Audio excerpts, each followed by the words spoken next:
पुन्हा एकदा मी मिकीकडे जातेय। मिकी, पुण्यामध्ये ओंकारेश्वर मंदिर जवळपास पाण्याखाली बुडालंय अर्ध असं कळतंय आणि त्याचबरोबर डेक्कन भाग हा अतिशय महत्त्वाचा आहे। त्यामुळे आसपास जर अशा पद्धतीचा ट्रॅफिक आणि पावसाची परिस्थिती असेल तर इतर भागामध्ये आणखीन काय सिच्युएशन आहे हे सुद्धा जाणणं महत्त्वाचं आहे।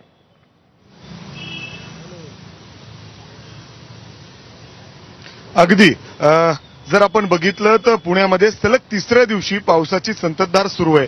खरं तर पुण्यापेक्षा जास्त धरण क्षेत्रामध्ये खडकवासला, पानशेत, वरसगाव आणि टेमघर या धरणातून पाण्याचा विसर्ग सुरू आहे आणि सर्वात जास्त म्हणजे जवळपास 40,000 क्युसेक्स वेगाने पाण्याचा विसर्ग सध्या खडकवासला धरणातून सुरू आहे। त्यामुळं आता जर आपण परिस्थिती बघितली तर पुणे शहराच्या मध्यवर्ती भागात डेक्कन परिसर असेल, बाबा भिडे पूल असेल, त्याचबरोबर नदीलगत रस्ते असतील, हे संपूर्ण पाण्याखाली गेलेले आहेत। एवढंच काय तर खडकवासला म्हणजे अर्थात नदीच्या लगत जे ओंकारेश्वर मंदिर आहे ते देखील संपूर्ण पाण्याखाली गेलेलं आहे।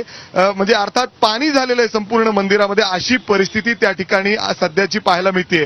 आपण जर बघितलं तर सिंहगड रस्त्यावर एकता नगर परिसर असेल, तिथं अनेकांच्या घरात पार्किंगमध्ये इतकं पाणी गेलेलं आहे, इतर ठिकाणी देखील। आणि याचा फटका म्हणजे पुण्यातील वाहतुकीला सगळ्यात मेन बसतो। अनेक ठिकाणी वाहतूक कोंडी आहे।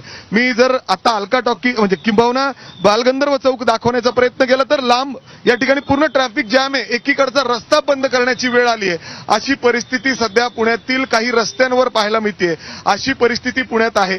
त्या ओंकारेश्वर मंदिर इथून अगदी काही हक्काच्या अंतरावर आहे, तिथं देखील मी तुम्हाला जाऊन परिस्थिती दाखवणार आहे। परंतु आता जर आपण बघितलं तर संपूर्ण रस्ते, तिथं जाण्यासाठी देखील जे रस्ते आहेत ते देखील पाण्याखाली गेलेले आहेत। त्यामुळे काही बरोबर आहे। त्यामुळे मिकी, काही ठिकाणी पाणी तुंबलेलं आहे धरण क्षेत्रात प्रचंड पाऊस झाल्यामुळे आणि काही ठिकाणी ट्रॅफिक तुंबलाय, अशी परिस्थिती पुण्यामध्ये आहे। यानंतर